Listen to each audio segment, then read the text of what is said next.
min ahammi mazahir al-farq baina nubuwati nabiyina Muhammad SAW wal anbiya as-sabiqin anna sayyidina Muhammad alaihi salatu wassalam bu'itha ila an-nasi kaffah. Antara perbezaan yang paling ketara antara Nabi Muhammad SAW dengan Nabi-Nabi sebelum tu adalah Nabi Muhammad SAW diutuskan kepada semua manusia. Dan nasi kafah. Dan itu sendiri adalah satu mukjizat. Tak pernah berlaku explosion of networking kecuali di zaman kita. Betul tak? Dan kena pula dengan zaman Rasulullah SAW, Nabi Muhammad punya era, iaitu era khatamun nabiyyin.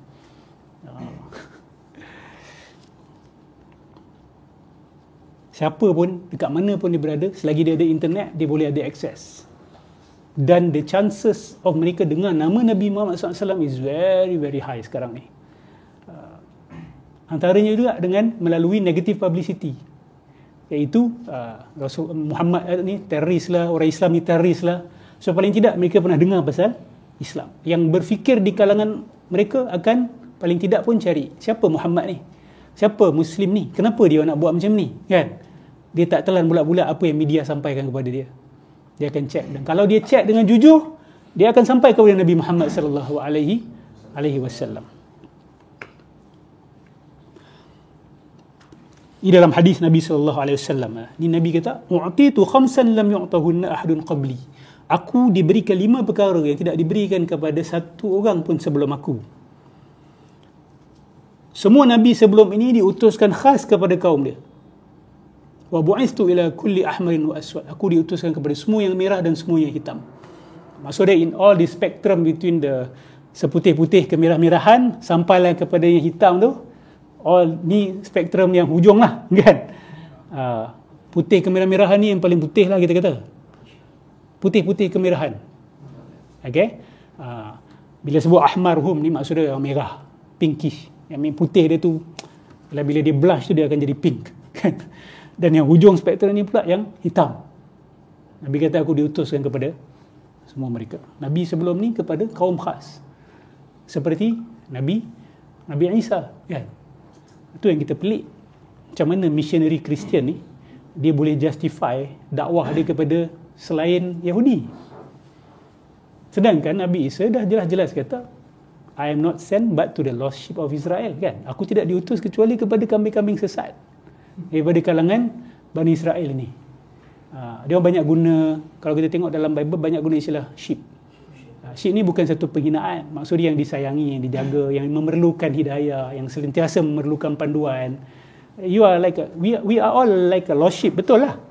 We are all like a lost sheep yang memerlukan Allah, yang memerlukan Nabi-Nabi. So Nabi Isa kata, aku tak diutus. Itu kalam yang suareh, yang qat'i. Aku tak diutuskan kecuali kepada lost sheep of Israel. Tapi hari ini mereka nak dakwah kepada semua bangsa. Dakwah kepada Melayu, dakwah kepada Cina, dakwah kepada India. Dia tak puas hati agama dia khas untuk satu bangsa. Tak global lah, kan? Kita nak globalkan dia sikit, dakwah. Siapa antara yang buat bid'ah ni? Siapa? Paul lah. Salah seorangnya adalah Paul. Dia yang start bagi berdakwah kepada Gentiles. Dia yang sampaikan the message of Jesus kepada Gentiles. Sedangkan tak ada kewajipan pun untuk sampaikan kepada mereka. Dan Nabi Isa ni bukan untuk mereka. Yeah? It's not for them. So Rasulullah SAW diutuskan kepada semua. Wa uhillat liyal ghanaim, dan dihalalkan kepada aku harta rampasan perang. Nabi-Nabi sebelum ni berperang tak dapat harta rampasan. Rasulullah dapat. Itu keistimewaan.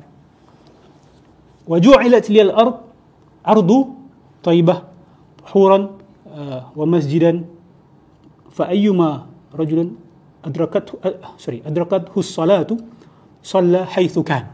Okey. Yang bermaksud dijadikan untuk aku bumi ini baik dan suci untuk jadi tempat solat. Okey. Maksudnya kita tak perlu pergi ke tempat tertentu untuk solat. Tak perlu pergi ke bangunan tertentu untuk solat. Kita boleh solat di mana saja yang bersih. Wa nusirtu birru'bi baina yaday masirata syahr. Dan aku diberikan satu, ini kita kata satu keistimewaan Nabi sebelum memula peperangan tu. Kan? Nabi SAW masih lagi jarak sebulan perjalanan musuh dah ketakutan. Ru'ab. Tak perlu nuclear bomb pun. Allah tanam takut je. Khalas. Kan? Tanam takut je dah boleh menghancurkan sebuah tentera. Tanpa campak bom pun. Tanam takut saja. Yes? Perbezaan. Dijadikan bumi ini suci untuk solat kan? Dalam hadis tu ada tulis cakap dijadikan bumi ini suci untuk solat. Jadi nak comparison dengan Nabi-Nabi sebelum ni.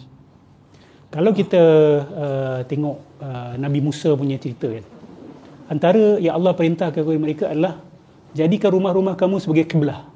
Buyutakum kiblah. Maksudnya dia orang ni beri perintah untuk solat dekat dalam rumah tu. Yes. Dia orang tak boleh anywhere dia orang nak sujud apa, tak boleh. Dia ada tempat khas dia. Dia ada tempat tertentu. Tapi Nabi SAW, kita bila dengar azan, kat mana pun kita boleh solat. Kat sini ke, kat situ kita boleh solat. Dan ini mempermudahkan kepada umat akhir zaman.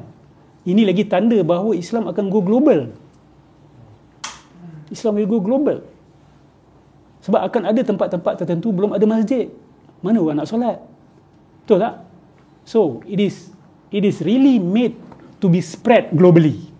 Islam Rasulullah SAW ni yang Allah jadikan khas untuk Nabi SAW ni memang to be spread globally. Kalau kita tengok, subhanallah. Kemudian ini isu kemuliaan. Wa'utitu syafa'ah, dan aku diberikan syafaat dah. Ini besarlah dekat akhirat nanti. Nabi SAW yang akan minta Allah untuk mulakan hisab. Nabi akan minta kita mulakan hisab. Allah Subhanahu Wa Taala mulakan hisab. Dan Nabi akan syafaatkan kepada ahli kabair min ummati. Nabi akan syafaatkan kepada ahli-ahli maksiat besar di kalangan umat Nabi. Syafaat aku, Nabi kata, adalah untuk orang-orang yang ahli kabair. Ahli kabair ni kita nak terjemah bahasa Melayu, orang-orang yang kaki maksiat besar lah, dosa-dosa besar lah. Nabi ada syafaat khas untuk diorang. Bila kata diorang tu bukan diorang lah, kita lah kan? Kita jangan ingat kita tak akan masuk dalam golongan tu. Kita tak tahu. Sebab kabair ni boleh masuk syirik khafi kan, syirik dalam jiwa, rasa ujub, rasa riak, rasa takabur tu boleh jadi dosa besar tu kan. Kalau tidak dikawal, dia boleh jadi dosa yang besar. So itu menenangkan kita lah. Kalaupun kita termasuk dalam ahli kabair, kita harap kita dapat syafaat Nabi sallallahu alaihi wasallam. Ya. Tapi ada ulama bincang lah, ahli kabair ni bukanlah ahli kabair yang tak sayang pada Nabi. Dia ahli kabair yang berusaha tapi jatuh juga dalam longkang. Faham tak? Dan mungkin selepas dia minum tu balik dia akan bertaubat. Sungguh-sungguh tapi dia jatuh balik. Kan? Atau mungkin drug addict kan? Dia nak bersihkan diri dia tapi tak dapat juga. Tapi dalam hati dia ada sayang pada Nabi, sayang pada Allah, nak jujur dengan agama. Tapi dia tak dapat. Dia cuba juga tak dapat. Tapi kalau kabair yang melibatkan akidah je Ustaz. Ini nak kena tanya syarih hadis. Anda tak tahu. Okay? Anda tak tahu sama ada masuk isu kerosakan akidah yang besar-besar ataupun tidak. Okay? Sebab kalau sebut ahli kabair yang kita fahami, dosa-dosa mubiqat lah. Zina, minum arak, bunuh orang, kan? Riba, benda-benda macam tu. Termasuk dosa-dosa akidah-akidah masalah yang besar-besar. Wallahu a'lam bissawab. Ya. Dari Arabi. Itu bukan main-main lah. Itu bukan main-main.